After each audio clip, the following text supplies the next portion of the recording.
Salut, bienvenue à Cambrai, avant Et ses célèbres bêtises. Oui, les célèbres bêtises. Nous sommes en train de préparer tous les bouquins pour la journée qui commence demain pour nous. À la Convention française de science-fiction qui se déroule cette année à Cambrai. Voilà. Et nous y sommes le vendredi et le samedi. Et donc Que là, dire on va commencer à préparer les livres, parce que comme dans chaque convention, c'est généralement des passionnés qui se retrouvent Voilà, pour parler ouais. de science-fiction. Nous n'avons jamais fantasy, etc. participé à une convention. Non, on a participé à des salons, des festivals, mais pas de convention encore.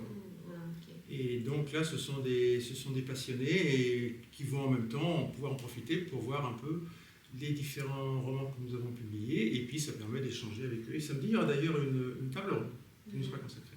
Parfait. Donc, on va commencer à les ranger pour vérifier qu'ils sont tous à leur place. Oui, d'accord. Est-ce qu'on peut présenter un peu, je sais pas, un livre par exemple? Est-ce que tu en as un en tête Oui, par exemple... de façon un peu aléatoire? Tout à fait. En fait, un de mes préférés, Le premier. c'est Cathédrale de Brume, qui était donc le tout premier. Le tout premier, oui. Qui a été préfacé par l'astrophysicien Jean-Pierre Léminet, qui d'ailleurs très gentiment continue de temps en temps à nous servir de conseiller scientifique quand il y a des questions particulières. Et c'est un roman qui nous tient à cœur parce que c'était le tout premier, on nous a donné notre chance. Il a eu d'ailleurs plutôt de bonnes critiques. Et certains des éléments de Cathédrale de Brume se retrouvent ensuite dans d'autres romans. Des crossovers. Voilà, une espèce de crossover en fait qu'on retrouve par exemple avec Soliloquium in Splendor. Et ce sont à chaque fois des histoires très, très épiques. Et toi, Oksana, est-ce qu'il y en a un qui te tient à cœur particulièrement? Alors, il y en a plusieurs. J'aime assez bien Tomiris. Pourquoi? Parce qu'il y a une complicité entre les personnages. La rencontre en fait du monde réel et du monde imaginaire, la fantaisie et l'histoire. Et aussi parce que Robert Hossein, qui préparait un spectacle en 2014, il me semble, nous avait contacté et était intéressé par la partie historique du roman. Et forcément, c'est à la fois très flatteur et ça fait vraiment très plaisir. Donc, on était vraiment très contents de rencontrer Robert Hossein et de pouvoir construire le projet. Hélas, qui n'a pas pu aboutir. C'était très dommage parce que nous l'avons rencontré à plusieurs reprises. On avait déjà finalisé un petit peu le travail, la façon d'établir le scénario, etc. Et... Non, on avait même parlé, on imaginait déjà la scène, c'était assez incroyable, quoi. C'était à l'occasion des premiers Jeux européens qui avaient lieu à Bakou. Et comme en 2014, la première guerre du Donbass a commencé avec la Russie et l'Ukraine, les investisseurs...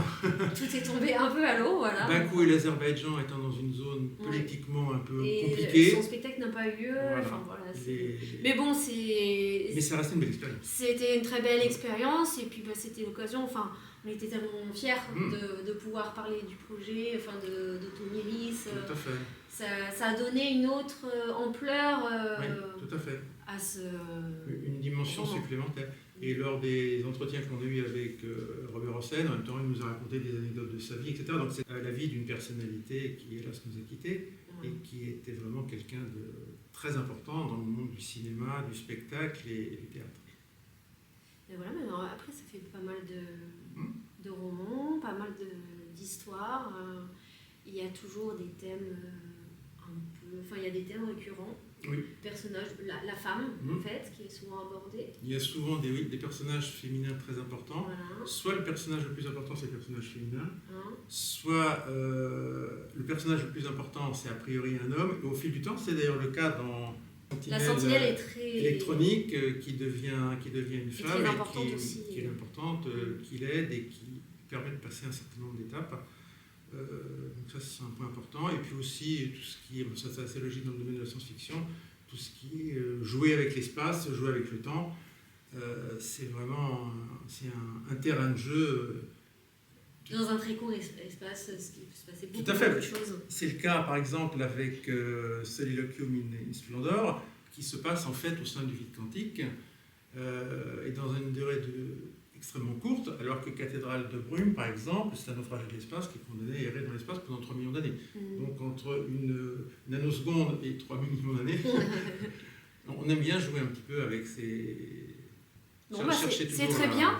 Après, si des personnes ont des questions, n'hésitez pas. On peut proposer de les poser et éventuellement on peut y répondre dans une prochaine vidéo. Voilà. Donc voilà, c'est une bonne idée. Merci et à très bientôt.